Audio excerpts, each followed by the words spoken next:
Your kind needs to wait outside. A white receptionist earning $42,000 a year says this to a black CEO's face while looking at his black skin like it's contamination. William Hayes is a black CEO who built a company serving 156 schools. He's here for 9 a.m. meeting about $3.2 million in funding. Confirmed appointment. $1,500 suit. She sees black skin and points to exit. Outside. 28 minutes. He watches 4 white men walk through without questions. She smiles at them. The black CEO waits outside like trash. Her manager watches security cameras, sees William there, checks log, goes pale. The black man she degraded is the CEO they need desperately. All recorded. Stay because 14 black victims said she did this to them. Pinnacle spent $2 million silencing complaints, and 1 black CEO brought evidence no one could deny. Cameras caught it. Victims spoke. Company exposed. Justice came. 6:15 a.m. William's alarm breaks the dark. Emma's already awake. School uniform laid out on her bed, 8 years old and methodical like her father. "You got this, Dad." She loops his tie, navy blue against white cotton. Her small hands know the pattern. Tuesday mornings mean pitch meetings. Tuesday mornings mean the tie. William smiles. "We got this, baby." 12 years. Public school teacher to CEO. EduBridge Technologies. Software connecting underserved schools to college prep resources. Mentorship networks. Scholarship databases. What started in a garage in 2013 now serves 156 schools across 8 states. 23 employees. Real impact. But impact needs scale. Scale needs capital. Pinnacle Ventures. $850 in assets under management. Series B gateway. National expansion. This meeting took 6 months to arrange. 32 slides. $3.2 million ask. 1 shot. William drives. NPR murmurs traffic reports. I-5 crawls south toward downtown. He rehearses the opening. Education shouldn't depend on zip code. Clean. Direct. True. Emma's backpack sits in the passenger seat. He'll drop her at school after. She insisted. "I want to see you before you do the big thing." The big thing. Teaching her that preparation meets opportunity. That her father belongs in rooms where decisions get made. He taught U.S. history for 8 years, watched students with perfect grades get rejected from universities because they didn't know the hidden rules, didn't have someone to edit their essays, didn't understand financial aid timelines. The system wasn't broken. It was designed this way. So he built a different system. EduBridge started with 17 schools in South Seattle, then Tacoma, then Portland, then Sacramento. Teachers tell him it works. Students email from freshman dorms at UW, Oregon State, Cal Poly. "I wouldn't be here without your platform, Mr. Hayes." He parks. Downtown Seattle. Glass towers reflecting March clouds. 8:47. 13 minutes early. Professional. Prepared. He checks his reflection in the car window. Charcoal suit. Oxford's polished. The pitch deck weighs almost nothing, just paper and data and 12 years of proof. The elevator rises. Floor numbers glow and fade. Floor 23. Confidence, not arrogance. The doors open. Pinnacle Ventures reception.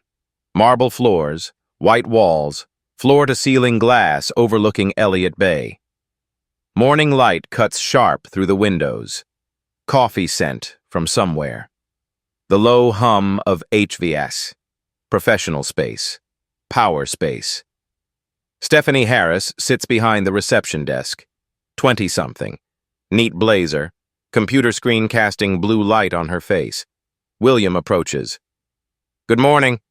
I have a 9 o'clock with Richard Brennan." She looks up. 2 seconds. Her expression changes. Not rude, not polite. Something else. practiced indifference with an edge underneath. Name? William Hayes, EduBridge Technologies. He shows his phone. Calendar invite. Richard Brennan's name right there. 9 a.m. Confirmed. Stephanie's eyes flick to the screen. Back to William. She doesn't reach for the phone to check. Doesn't pull up the visitor log. I'll need to verify. Can you wait outside, please? The words land clean, polite, unmistakable. Outside. William blinks. I'm sorry? Outside the glass doors. I'll come get you when we're ready. The meeting's at 9. It's 8:54. I understand. Please wait outside. She's already looking back at her computer. Conversation over. William stands there. 3 seconds. Then turns. He pushes back through the glass doors. Stands in the hallway. 8:56 a.m. William stands outside glass doors. Inside, Stephanie types. The lobby is visible through the glass. Empty chairs, coffee station, elevator bay beyond. He checks his phone. Meeting confirmed. Richard Brennan, managing partner. 9 a.m. The calendar doesn't lie. 8:58. The elevator opens inside. A white man in khakis and a polo shirt steps out. No briefcase, no visitor badge visible. He approaches the desk. Stephanie smiles, waves him through. No ID check, no waiting. He disappears down the hallway toward the conference rooms. William watches. 9:03. The elevator again. 2 white women, business casual, laughing about something. They approach Stephanie's desk. Brief conversation. Inaudible through glass. Stephanie gestures toward the hallway. They walk through. No verification. No waiting. William is still outside. 9:14. An older white man steps off the elevator. Coffee cup in hand, newspaper folded under his arm. Stephanie nods at him. Morning, Greg. He waves, walks past. William's jaw tightens. He's watching the pattern now. 4 people, 4 white people, 0 waiting. He looks at his phone. 9:16. Meeting started 16 minutes ago, or should have. No call from Brennan, no text, no running late message. Through the glass, he can see the conference room hallway. Empty. 9:22. 28 minutes. The lobby door opens. A white man in his late 30s, Pinnacle badge on his belt, rushes toward the glass doors. His face, something's wrong with his face. Color draining. Thomas Grant, operations manager. William doesn't know his name yet, but he'll learn it. Thomas pushes through the doors. Mr. Hayes? Yes. I am so sorry. Please come in. William doesn't move immediately. Lets the moment hold. I've been waiting 28 minutes. I know. I'm so sorry. There's been a miscommunication. Please. Thomas holds the door. William steps inside. Stephanie's face stays neutral. No apology. No acknowledgement. She types. Thomas walks fast. Conference room B. Mr. Brennan he's not here yet, actually. Traffic. He's running about 10 minutes late. Can I get you coffee? Water? William stops walking. I was told to wait outside for a meeting that hasn't even started. Thomas's face does something complicated. Fear and embarrassment and calculation all at once. There's no excuse. I was reviewing our security footage for something else and I saw you standing out there and I checked the log and your meeting was confirmed and this shouldn't have happened. Security footage. William files that away. Where's the conference room? Thomas leads him down the hallway. Conference room B, long table, leather chairs, whiteboard clean and waiting. William sets his briefcase down. The pitch deck stays inside. I'll let Mr. Brennan know you're here the moment he arrives. Again, it's on camera? Thomas freezes. I'm sorry?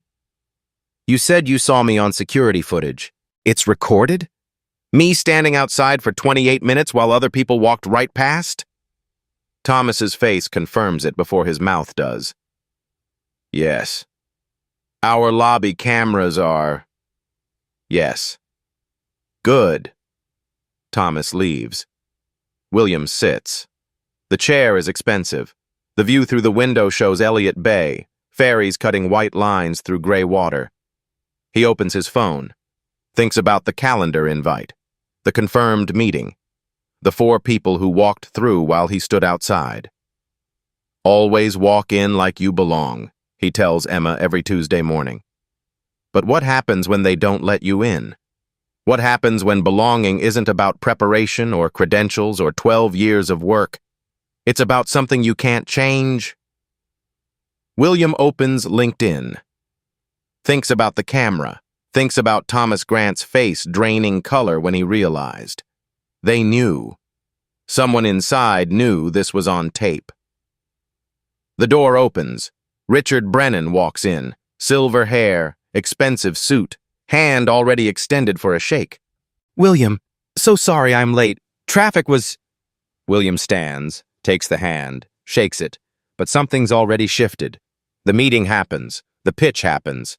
Brennan nods at the right moments, asks surface questions, promises to circle back with the team. It's theater now, because William already knows. This isn't about the pitch anymore. 8 p.m. William sits at his kitchen table. Emma's asleep upstairs, Tuesday homework finished hours ago. The house is quiet except for the refrigerator hum. His laptop glows blue in the dark. LinkedIn is open. Blank post, cursor blinking. He could let it go. Could wait for Pinnacle's circle back email that might never come. Could file this under things that happen and move on. Except it's not just about him. William starts typing.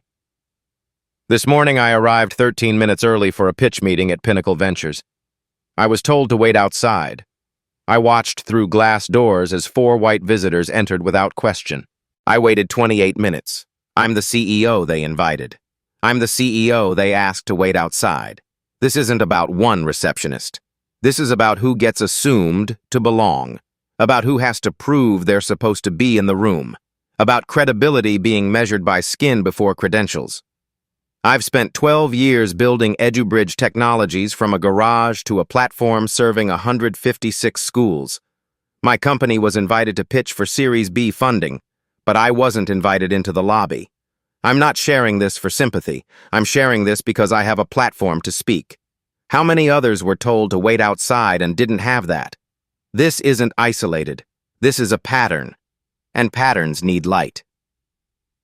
William reads it twice. His hand hovers over post. Emma's voice from this morning. You got this, Dad. He clicks. The post goes live at 8:07 p.m. By 8:30, 200 reactions. By 9, 800. By 10, 2,000. Comments flood in.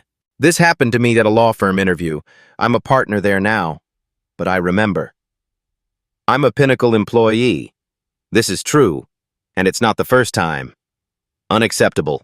Full stop. How is this still happening in 2025? By midnight, 12,000 reactions. The algorithm catches it. LinkedIn promotes it. Seattle tech community sees it.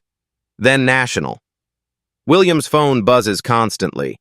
Texts from his board, from investors, from former students who saw the post shared, from people he hasn't spoken to in years. And media. Seattle Chronicle. Can we talk? GeekWire. Would you be willing to go on record? TechCrunch. We're covering this tomorrow. Do you have additional comment? William doesn't sleep. Wednesday morning. Pinnacle Ventures, floor 23, 8th floor executive offices, email chain. Subject, urgent, Owen incident. From Thomas Grant to Richard Brennan, Amanda Foster, HR director. Time, 6:42 a.m. LinkedIn post viral. Hayes equals EduBridge CEO. The $3.2 million deal we've been courting for 4 months. He's the CEO. Stephanie turned away. Lobby camera footage confirms. He stood outside 28 minutes. 4 other visitors, all white, passed through without holds. This is bad. From Amanda Foster. To Richard Brennan, Thomas Grant. Time, 7:03 a.m. Pulling Stephanie's file now. 5 previous informal complaints over 3 years. All resolved through coaching. No formal write-ups.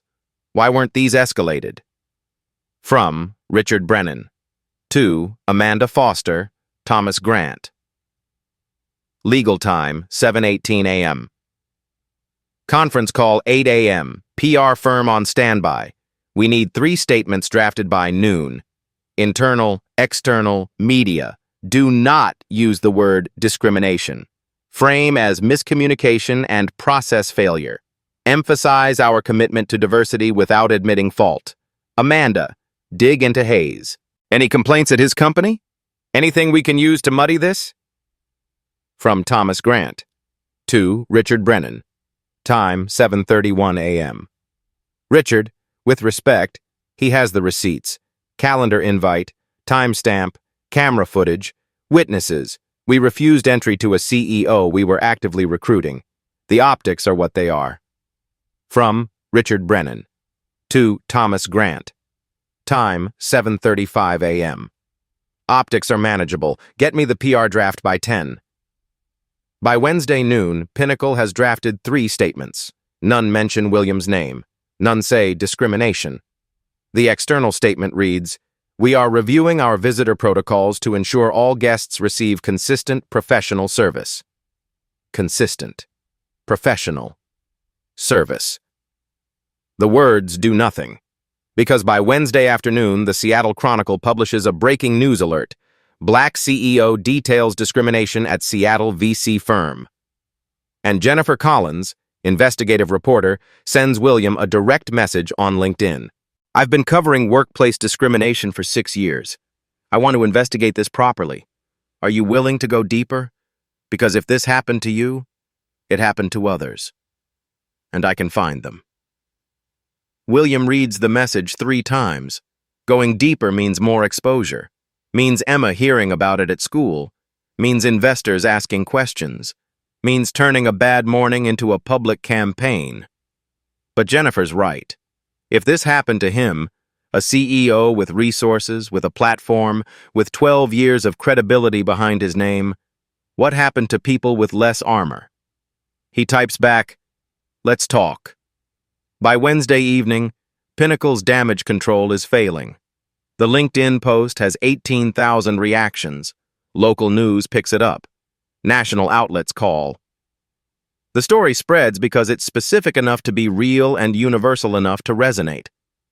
Pinnacle's stock price, private company, but whispers circulate among investors, takes a hit in informal valuations. 2 portfolio companies quietly request new liaison partners, and Richard Brennan realizes something that turns his stomach cold. They didn't just reject a visitor. They rejected their own deal. William Hayes wasn't asking for funding. Pinnacle was courting him.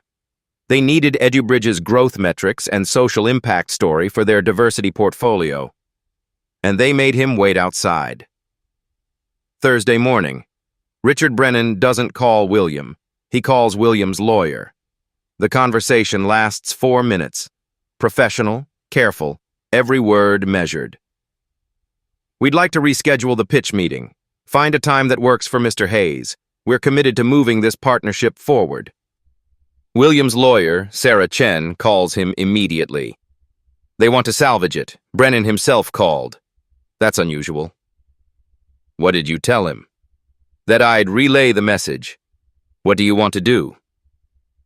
William sits in his home office. EduBridge Slack channels are exploding with support. His team knows. The whole tech community knows. Emma asked this morning why her teacher mentioned Daddy's name during morning announcements. "Tell them no." Silence on the line. "William, tell them no. I'm not rescheduling. They're trying to make it right."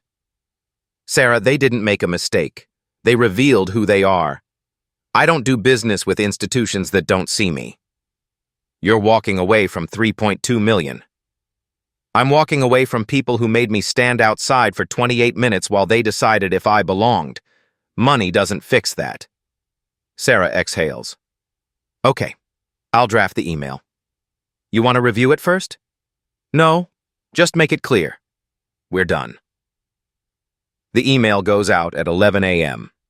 Subject: EduBridge Series B discussion. Mr. Hayes appreciates Pinnacle's interest in rescheduling. However, after careful consideration, EduBridge is withdrawing from the funding process. We are pursuing partnerships with institutions whose values align with ours at every level, from the lobby to the boardroom. This decision is final. Thank you for your time. Richard Brennan reads it twice. His hand shakes slightly on the mouse. 3.2 million deal. 4 months of cultivation. Perfect diversity portfolio addition. EduBridge's growth metrics were exactly what they needed to show LPs they were serious about impact investing. Gone. He forwards the email to Amanda Foster with 2 words: fix this. Amanda's response comes back in 30 seconds. Can't fix what we broke this badly. He has leverage now and he knows it. Internal Slack at Pinnacle. Channel: Operations Escalation. Thomas Grant posts at 11:48 a.m. Hayes withdrew. We just lost the EduBridge deal. Amanda Foster. Damage control mode. Who else knows about the lobby footage? Thomas Grant. Security has it archived. Standard 30-day retention. But if he requests it through legal channels, Amanda Foster. Can we delete it? Thomas Grant. Amanda, no. That's destruction of evidence if this becomes a legal matter. Amanda Foster. It's not a legal matter. It's a miscommunication. Thomas Grant. He has 12,000 people who think otherwise. Jennifer Collins, Seattle Chronicle, receives an anonymous tip Thursday afternoon. A Dropbox link. No message. Inside, a PDF. Pinnacle Ventures internal email thread. The entire Wednesday morning exchange. Brennan's instruction to dig into Hayes. Amanda's question about complaints at his company. The metadata shows the PDF was created Wednesday at 4:17 p.m. Someone inside Pinnacle exported these emails and sent them out. Jennifer reads them 3 times. This isn't just a receptionist making a bad call. This is leadership trying to bury it. She calls William. I just received internal Pinnacle emails. Someone leaked them. You need to see this. Send them. William, this changes things. They were trying to find dirt on you, actively looking for ways to discredit you while publicly saying they're reviewing protocols. This is institutional. William reads the emails, sees his name, sees anything we can use to muddy this. The anger is cold now, controlled. What do you need from me? I need you to let me investigate properly. Public records requests. Talk to other people who've interacted with Pinnacle. Find out if this is a pattern. Because if they did this to you, a CEO with resources, they've done it to others who couldn't fight back. How long? 2 weeks? Maybe 3? I'll be thorough. Do it. William hangs up, opens his laptop, types an email to his board. We're not taking Pinnacle's money. We're going to find better partners, and we're going to make sure this doesn't happen to the next person. He hits send. The reversal is complete. Pinnacle thought they were courting a CEO. Now that CEO is building a case. Jennifer Collins files a public records request Friday morning. Pinnacle Ventures is a private company, but they lease city property, the 23rd floor of a municipally owned building. That creates a paper trail. Seattle Office of Civil Rights. Request: any complaints filed against Pinnacle Ventures or its employees, 2023, present. The response comes back Tuesday, redacted, but not redacted enough. 5 case numbers, 5 separate complaints filed with HR between January 2023 and February 2025. Jennifer cross-references with court records, business filings, anything public. Then she starts making calls. Receipt number 4, the HR Cases case, number 2023 HR 089. Filed March 14, 2023. Maya Thompson, black woman. Vendor for office supplies. She arrived for a contract renewal meeting. Stephanie Harris asked for additional identification beyond her driver's license and business card. Maya provided her corporate badge. Stephanie still made her wait in the lobby for 40 minutes while verification happened. The white vendor who arrived 10 minutes later walked right through. Maya filed an informal complaint. HR response. Coaching provided to front desk staff on verification protocols. Matter resolved. No formal write-up, no follow-up. Jennifer finds Maya through LinkedIn. She answers on the second ring. I remember that day, Maya says. I felt crazy, like maybe I was overreacting. But then I watched another vendor, white guy, no questions, just walk past me while I was still waiting. Did anything change after you complained? They sent me an apology email, generic, and I never got the contract renewed. They went with another vendor. Do you still have the email? Yeah, I keep everything. Case number 2023 HR 156. Filed November 3, 2023. David Park, Korean-American man, IT consultant. Arrived for a network security audit. Stephanie told him the lobby was at capacity and redirected him to wait by the loading dock entrance. There were 3 people in the lobby, all white. David's complaint: I was treated like a delivery person, not a professional contractor. HR response: discussed lobby management procedures with reception staff. No further action needed. Jennifer calls David. He's hesitant. I signed an NDA when they paid out my contract early. They paid you to go away? Silence. David, if there's a pattern of this, other people need to know. They paid me $28,000 to terminate the contract without cause and sign a non-disclosure agreement. I have a family. I needed the money. Can you tell me what happened without violating the NDA? I can tell you I wasn't the only one. There was a woman, Latina, I think, who interviewed there around the same time. We talked in the elevator once. She mentioned feeling uncomfortable at the front desk, too. Do you remember her name? No, but check their interview logs. Case number 2024 HR 023. Filed February 19th, 2024. Carmen Ruiz, Latina woman.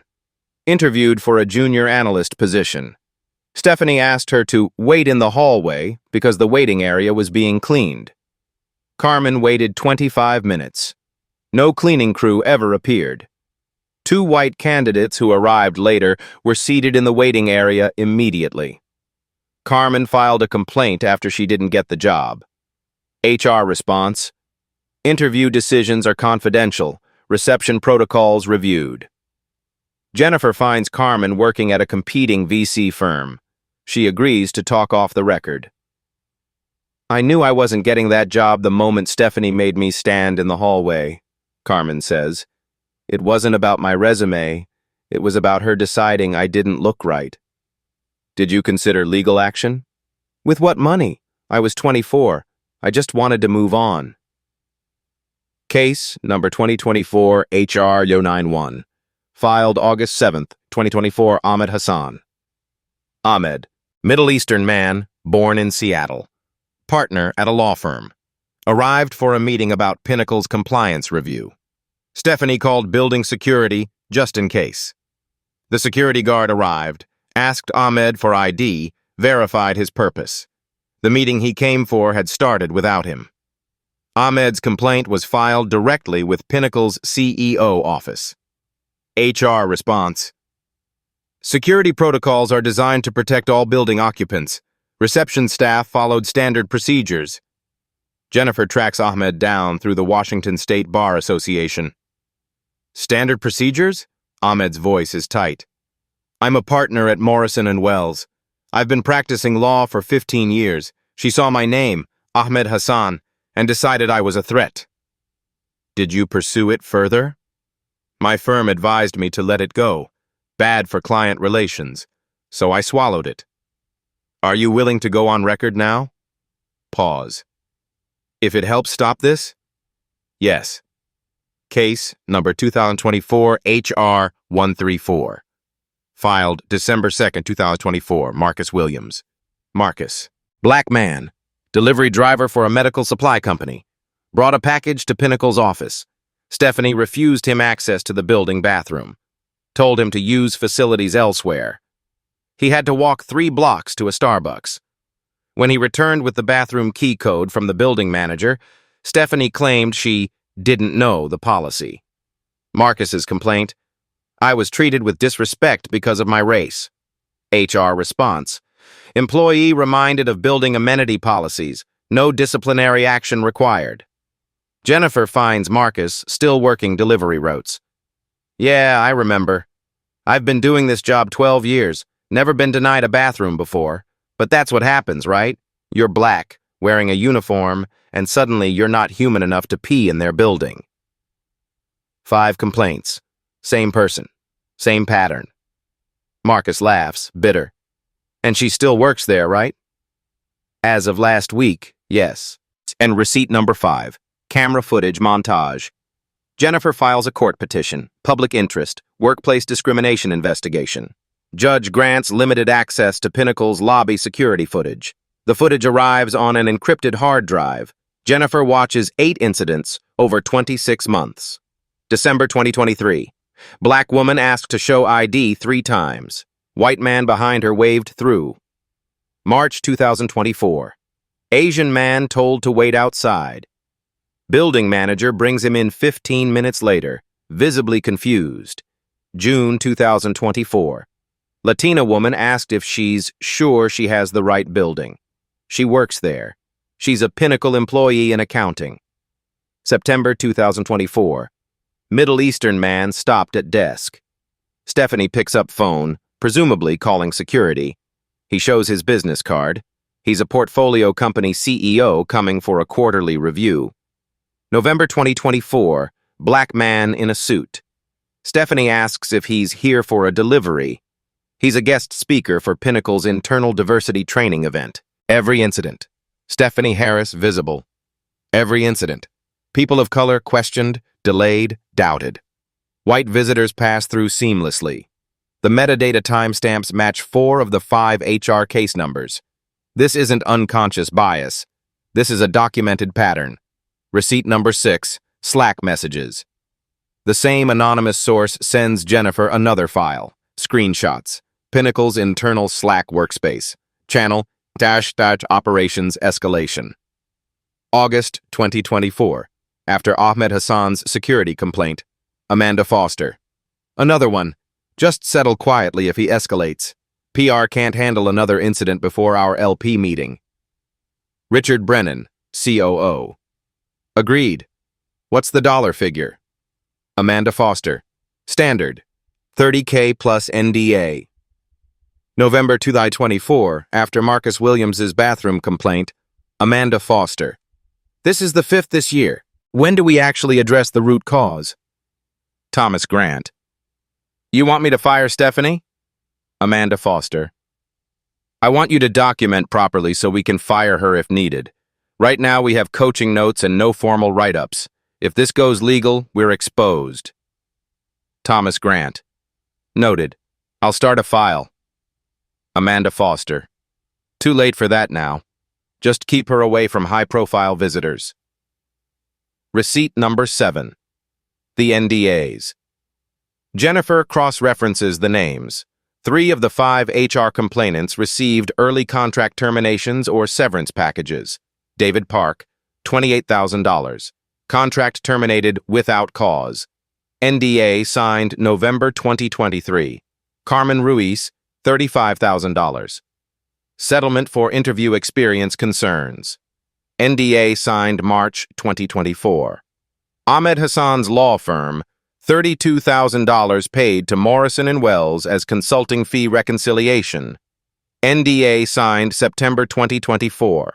3 separate payments, 3 separate NDAs. all prohibiting discussion of workplace interactions or concerns related to Pinnacle Ventures staff or operations. Jennifer calls David Park back. You said you signed an NDA. Did they explain why they were paying you? They said it was goodwill resolution. Make the problem go away. Did anyone from HR tell you other people had complained? No, they made it sound like I was the only one, that it was an isolated incident. Isolated, that word again. Jennifer maps it out. 5 documented HR complaints, 2023, 2024. 8 incidents captured on security footage. 3 NDAs totaling $95,000. 0 formal disciplinary actions against Stephanie Harris. She calls William Thursday evening, 2 weeks after his LinkedIn post. I have it. The pattern. 5 people filed complaints. 8 more incidents on camera. Pinnacle paid 3 people to stay quiet, and HR knew the whole time. They have a Slack channel where they literally discuss how much to pay people to make problems disappear. William is quiet for 10 seconds. 14 people? At least. These are just the ones I found. There could be more who never complained. What do? We publish. I write the story. You go on record. We name names. Stephanie Harris, Amanda Foster, the system that protected her. And we invite the other 13 people to speak if they want to. Will they? After they see they're not alone? I think so. If this story resonates, if you've ever been told to wait while others walked past, stay with me. Because the receipts are about to stack so high that denial becomes impossible. The Seattle Chronicle article publishes Friday morning, front page, digital and print. Pattern of bias, Pinnacle Ventures, systemic discrimination exposed. Byline, Jennifer Collins. 4,200 words, 8 documented incidents, 5 HR complaints, 3 NDAs, Slack messages, camera timestamps, interviews with 5 victims, 4 on record. William's story opens the piece. The other 13 follow. By noon, the article has 60,000 views. By evening, National Pickup, NPR, Washington Post, Bloomberg. Saturday morning, Pinnacle Ventures retains Sterling Reputation Group, crisis management firm, based in Seattle. Fee, $85,000 for 3-week intensive reputation recovery. Jennifer runs a background check on Sterling. Public records show 2 previous clients. TechCorp Industries settled a discrimination suit in 2023 for $1.2 million, and Riverside Financial, gender discrimination case, 2022, $800K settlement. Sterling specializes in making workplace discrimination stories go away. Monday afternoon, TechCrunch runs a follow-up piece. New angle. William Hayes, CEO or opportunist? Anonymous sources claim Hayes is difficult to work with, that he's leveraging race to gain attention, that EduBridge has internal culture problems of its own. The article cites former colleagues and industry insiders who question Hayes's motivations. No names, no specific examples, just insinuation. The article is retracted 6 hours later after backlash, but the damage spreads. Screenshots circulate. Whisper campaigns on founder Slack channels and VC backchannel emails. Jennifer traces the TechCrunch leak. The reporter received an anonymous tip with a dossier on Hayes. The dossier was professionally formatted. PDF metadata shows it was created using Sterling Reputation Group's document template system. Receipt number 8. The smear campaign has fingerprints. Tuesday, 2 of William's existing investors call. First call. William, we're getting questions from our LPs about reputational risk. Is there anything we should know about the discrimination claims? You mean the discrimination I experienced? We're just doing diligence, making sure everything's clean. Translation, they're nervous. Second call, 3 hours later. William, we've decided to exit our position early. Market conditions, nothing personal. We'll wire the remaining tranche and step off the board. 2 investors, $600,000 in bridge funding. Gone. William's CFO, Monica, sends a Slack message. We're okay for 8 months, but if we don't close Series B in that window, we're in trouble. Wednesday afternoon, Emma comes home from school crying. William finds her in her room, backpack still on, face buried in her pillow. Baby, what happened? Sarah's mom said you're a troublemaker. William's chest tightens. Sarah's mom said what? At pickup, she was talking to another mom. She said you're making things up to get money, that you're a troublemaker and we might have to move. Sarah Chen.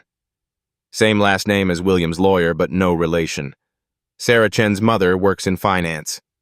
Probably knows people who know Pinnacle. Emma, look at me. Sick. She turns. Eyes red. I'm not making anything up. I'm telling the truth. Sometimes telling the truth makes people uncomfortable. That's not the same as being a troublemaker. But what if we have to move? We're not moving. Madison said her dad said you're going to lose your company. William pulls her close. 8 years old. She shouldn't have to hear this. I'm not losing anything. But some people don't like it when someone speaks up, so they try to make the person speaking look bad. That's what's happening. Is it working? Honest question. Deserves an honest answer. A little bit. Some people believe them, but a lot more people believe me. Emma nods against his chest. I believe you, Dad. That's all that matters. But that night, after Emma's asleep, William sits in his car in the driveway. Doesn't go inside, just sits. The I-5 at midnight is empty. He could drive, clear his head, outrun this for an hour. His phone buzzes. Text from Monica. Another investor just asked for a board call to discuss strategy. This is bad. Another text. From a founder he respects. Hearing rumors about you. What's true? Another.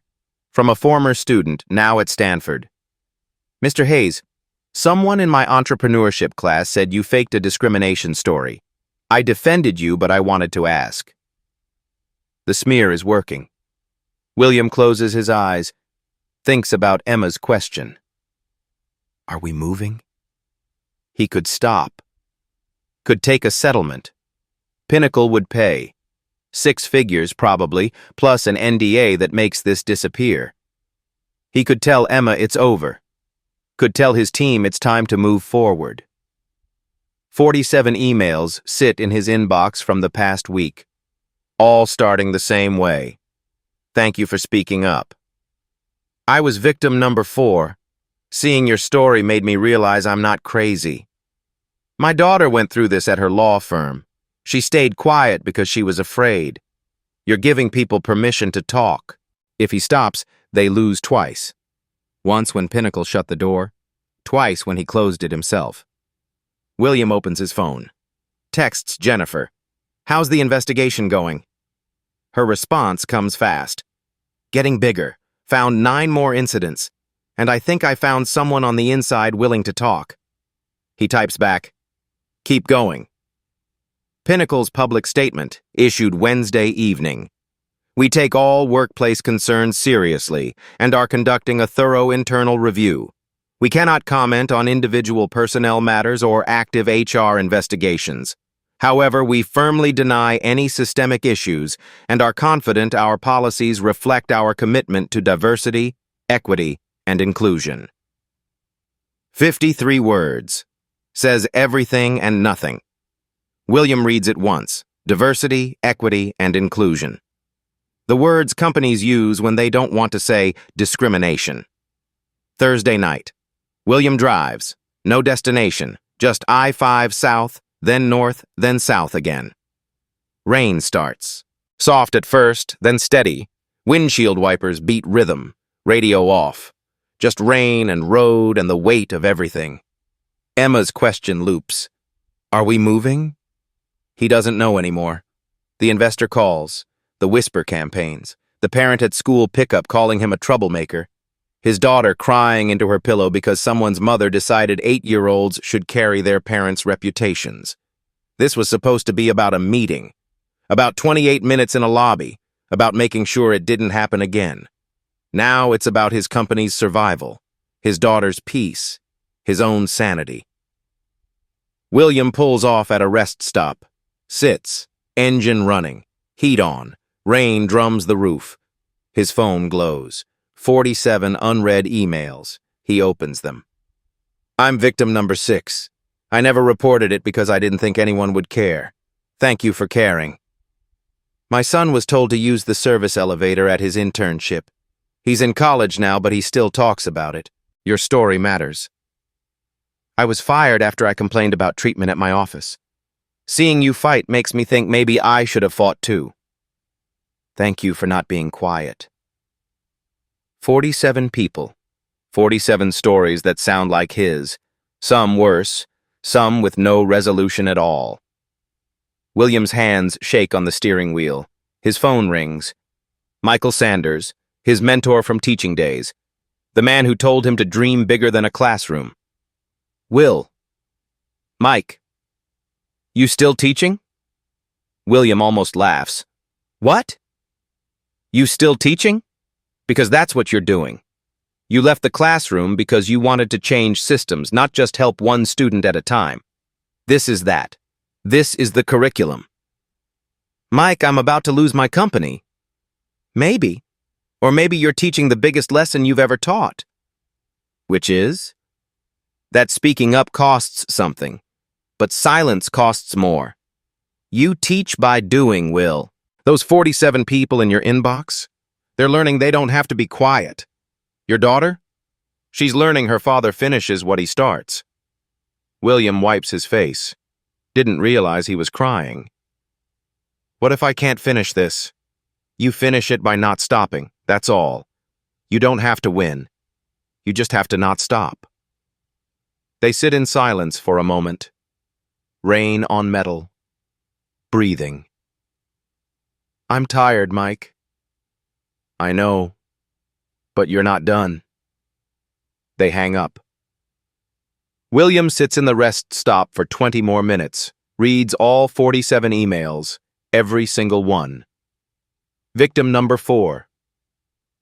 I stayed quiet because I thought it was just me. Victim number 9. My NDA expires next year. If you're still fighting, I'll join you. Victim number 12. My daughter is 8 too. I want her to see that standing up matters.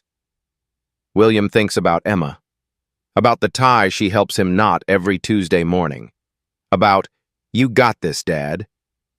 He thinks about the students he used to teach, the ones who got into college because someone showed them the system wasn't unbeatable. He thinks about Stephanie Harris still working at that desk, about Amanda Foster still burying complaints, about the next person who'll walk into that lobby and be told to wait outside. If he stops, nothing changes. If he stops, Emma learns that trouble costs too much. If he stops, 47 people learn that silence was right all along. William starts the car, pulls back onto I-5, drives home, parks in the driveway, sits for one more minute. Then he picks up his phone, texts Jennifer. Let's go public with everything, all of it. Every name, every receipt, every lie they told. I'm not stopping. Her response is immediate. I was hoping you'd say that. I have something big. Can we meet tomorrow? Yes. William gets out of the car, walks to his front door, unlocks it quietly. Emma's asleep upstairs. The house is dark and warm and his. He's not moving. He's not stopping. He's finishing this. Friday morning, Jennifer's article, Part 2, publishes at 6 a.m. 14 voices, the people Pinnacle Ventures paid to silence. This time, it's not just William's story. It's Maya Thompson, waiting 40 minutes while white vendors walked past. David Park, sent to the loading dock. Carmen Ruiz, standing in a hallway while others sat comfortably. Ahmed Hassan, having security called on him for being Middle Eastern. Marcus Williams, denied a bathroom. And 9 more. 9 people Jennifer found through public records, through network connections, through people who heard the first story and decided they were ready to speak. 14 people, 26 months. Same receptionist, same HR director, same pattern of pay to silence. The article includes the Slack messages, the budget line items, the NDAs, the camera timestamps, everything. By 9 a.m., #CU Saul is trending on Twitter. By 11 a.m., it's on LinkedIn, Instagram, TikTok. People share their own stories. Tech workers, finance professionals, lawyers, doctors, delivery drivers, students. This happened to me at... I was told I didn't look like I belonged at... Security followed me through my own office building. The hashtag becomes a repository. Thousands of stories, not all about Pinnacle, about everywhere. Monday morning, a GoFundMe launches. Support legal action against workplace discrimination. Organizer, Coalition for Workplace Justice, formed that weekend by 3 of the 14 victims. Goal, $50,000 for legal fees, investigation costs, support for victims who can't afford to fight. Hour 1, $8,000. Hour 4, $32,000. Hour 12, $94,000. 48 hours, $180,000. 2,300 donors. Comments flood in. $500 from our family. No more silence. I gave because this happened to my sister. She lost her job. She couldn't fight. $50. It's what I can afford. But I believe in this. The money isn't just money, it's proof. 1,000 people saying, "We see you, we believe you. Fight." Tuesday, March 23rd, 40. Seattle Tech CEOs sign an open letter. We stand with the 14 individuals who came forward to expose discrimination at Pinnacle Ventures. We commit to reviewing our own hiring, security, and reception protocols. We commit to transparency. We commit to accountability. 40 signatures, 40 companies, collective employee base, 18,000 people. The letter is published in the Seattle Times. Front page. Wednesday morning, Patricia Morrison's office receives a call. Patricia Morrison, Seattle City Commissioner, Office of Civil Rights. The caller is anonymous at first, then she identifies herself. My name is Catherine Morrison. I'm your daughter, and I'm victim number 8. Patricia goes still. Katie? I signed an NDA in 2023. Pinnacle paid me $32,000 to stay quiet about what Stephanie Harris did to me during my interview. I was 24. I needed the money. I didn't know you could help. I didn't want to embarrass you. Katie, why didn't you tell me? Because you taught me to handle things myself. So I did. I took the money and I moved on. But Mom, I can't stay quiet anymore. Not when 13 other people are speaking up. I'm ready to testify. Patricia Morrison sits in her office, looks at the framed photo on her desk. Katie, graduation day, University of Washington, 2022. She picks up her phone, calls her chief of staff. Schedule an emergency hearing. Pinnacle Ventures. Formal investigation into workplace discrimination. I'm recusing myself from decision-making due to personal interest, but I will testify as a parent. Make it public. Make it soon. Thursday, City Commission announces April 2nd, public hearing, Seattle City Hall, Room 3B. Pinnacle Ventures will answer questions under oath about patterns of discrimination, HR failures, and alleged retaliation. Open to press. Open to public testimony. William gets the notification. Texts. Jennifer. It's happening. She responds. 14 people, 1 hearing. They can't hide anymore. Across Seattle, 13 other people get the same notification. They're ready. March 26th, 3:30 p.m. Jennifer's phone buzzes. Unknown number. Encrypted email attachment. She opens it carefully. Virus scan. Clean. Subject line. You need to see this. The attachment is a PDF. 83 pages. Financial documents. Pinnacle Ventures Internal Budget Reports, 2023-2025. Jennifer scrolls. Standard line items, salaries, office expenses, marketing, legal fees. Then, page 47. Budget line item, legal settlements and contingencies. FY 2023 to 2024. $1,850,000 budgeted, $1,900,000 actual spend. FY 2024 to 2025, $2,000 budgeted, $1,340,000 spent to date. Variance note, 2023-2024. Over budget due to Q3, Q4 HR escalations. Recommend increased allocation for FY 25. Jennifer reads it 3 times. They didn't just react to complaints. They budgeted for them. $2 million annual allocation for settling discrimination cases before they became public. This isn't negligence. This is planning. She calls the number that sent the email. It rings 4 times.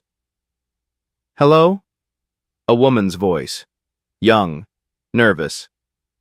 This is Jennifer Collins. You sent me documents. I know. I'm Elena Rodriguez. I work at Pinnacle, CFO's office, assistant level.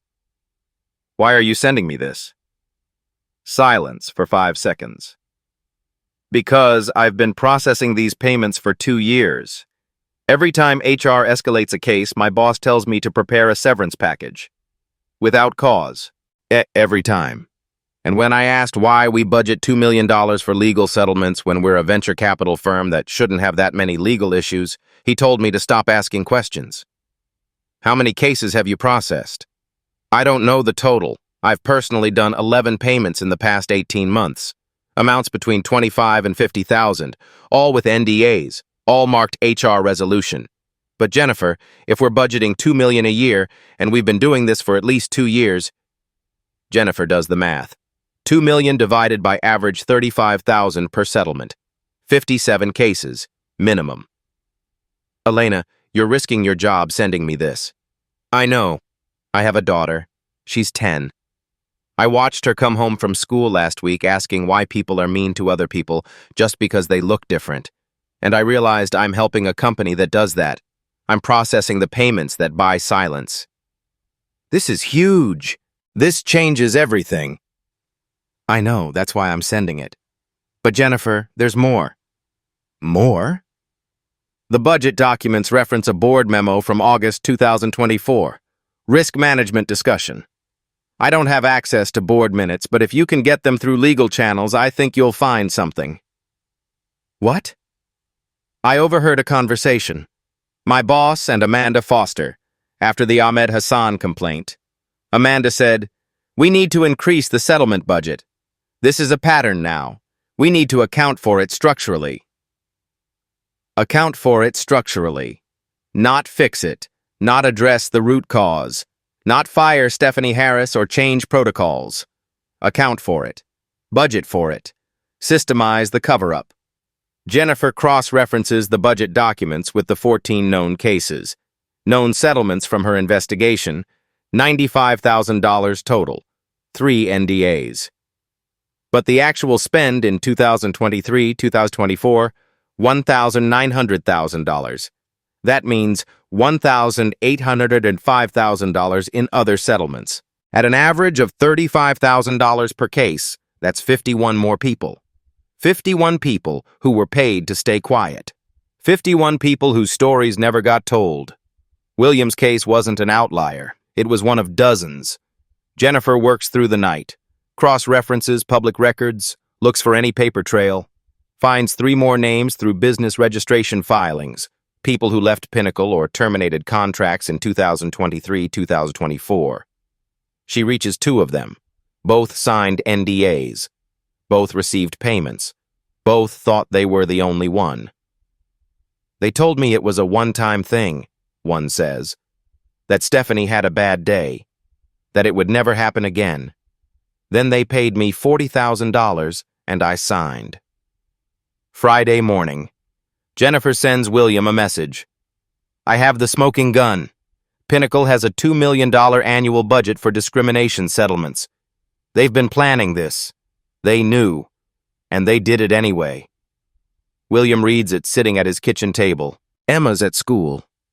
The house is quiet. $2 million. They didn't just let it happen. They planned for it to happen. They made it a line item. He texts back, "Can we use this in the hearing?" "Yes, I'm submitting it as evidence today." Receipt number 10. The one that changes everything. Not incompetence, not isolated incidents, not unconscious bias. Systemic, budgeted, deliberate. April 2nd. Seattle, City Hall. Room 3B. 9 a.m. 43 people in attendance. Press in the back row. Cameras recording. City Commission panel at the front. 5 commissioners, legal counsel, court reporter. William sits in the first row. Jennifer beside him. The other 13 victims scattered throughout the room. Elena Rodriguez in the back, anonymous for now. Pinnacle Ventures is represented by Richard Brennan, Amanda Foster, and 3 lawyers. Commissioner Patricia Morrison sits in the observers section. Recused, but present. The hearing opens. William is called first. He walks to the witness table, places a folder down, sits. "Mr. Hayes, please state your name and occupation for the record." "William Hayes, CEO, Edubridge Technologies. Please describe the incident that occurred on March 12, 2025. William speaks for 5 minutes. Calm, measured, no emotion, just facts. Receipt number 1. I arrived 13 minutes early. I was told to wait outside. 4 white visitors entered without verification. I waited 28 minutes. Receipt number 2. My LinkedIn post went viral. 12,000 reactions in 4 hours. The community confirmed this wasn't isolated. Receipt number 3. Pinnacle's internal emails show they knew who I was and panicked. They tried to find leverage against me. Receipt number 4. 5 HR complaints filed between 2023 and 2024. Same receptionist, same pattern. All closed without action. Receipt number 5. Security camera footage shows 8 separate incidents over 26 months. Pattern of differential treatment based on race. Receipt number 6. Slack messages from HR leadership discussing how to settle quietly and avoid PR damage. Receipt number 7. 3 NDAs totaling $95,000 paid to silence complainants. Receipt number 8. Crisis PR firm hired to smear my reputation and discredit my story. Receipt number 9. 14 victims came forward publicly. GoFundMe raised $180,000 in 48 hours. Community mobilized. Receipt number 10. Internal budget documents show Pinnacle allocated $2 million annually for discrimination settlements. Over budget in 2023-2024 by $50,000 due to HR escalations. William pauses, looks at the commissioners. This isn't about one receptionist having a bad day. This is about a company that budgeted for discrimination. That made covering up bias a line item. That paid dozens of people to stay quiet rather than fix the system. He slides a document across the table.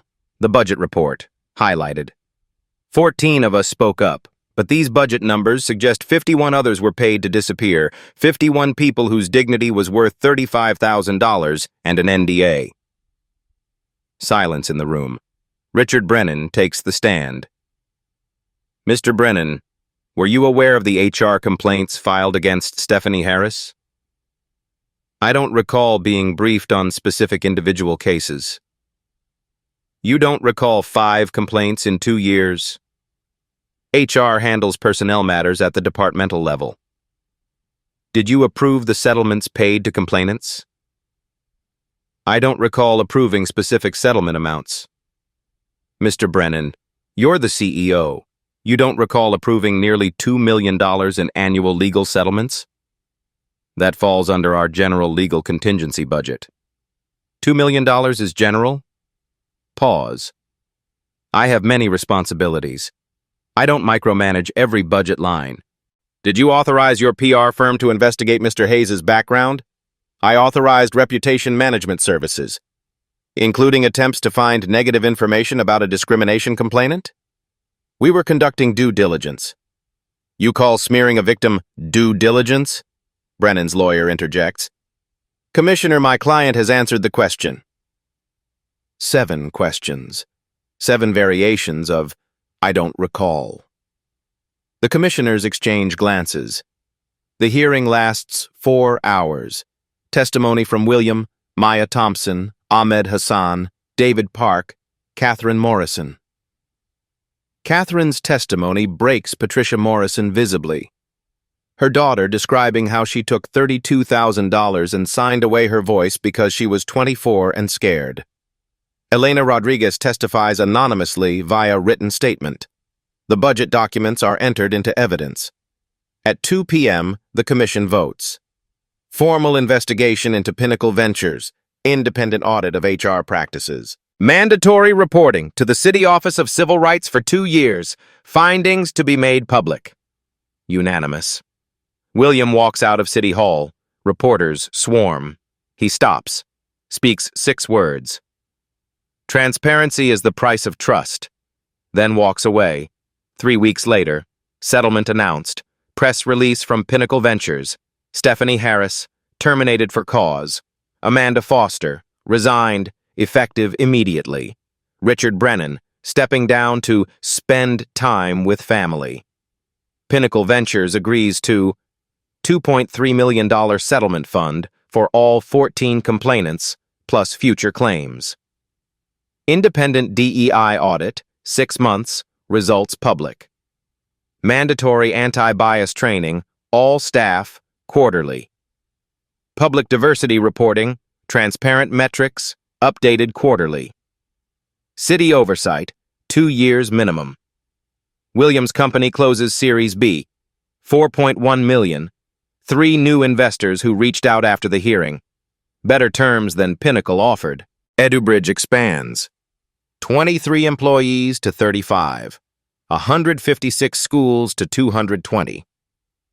Emma comes home from school. Dad, my teacher said you were on the news. She said you were brave. William kneels down. Eye level. We were brave, baby. All of us. They saw his skin before his credentials, but he made them see the system, the budget lines, the Slack messages, the 51 others who were paid to disappear. And once they saw the system, they had no choice but to see themselves. If this story resonated, leave a comment below. Share it with someone who needs to hear it. Because transparency isn't just about exposing what's broken, it's about believing we can fix it. Together. Subscribe for more stories where accountability wins. Hit that notification bell. And remember, receipts don't lie. Neither should we.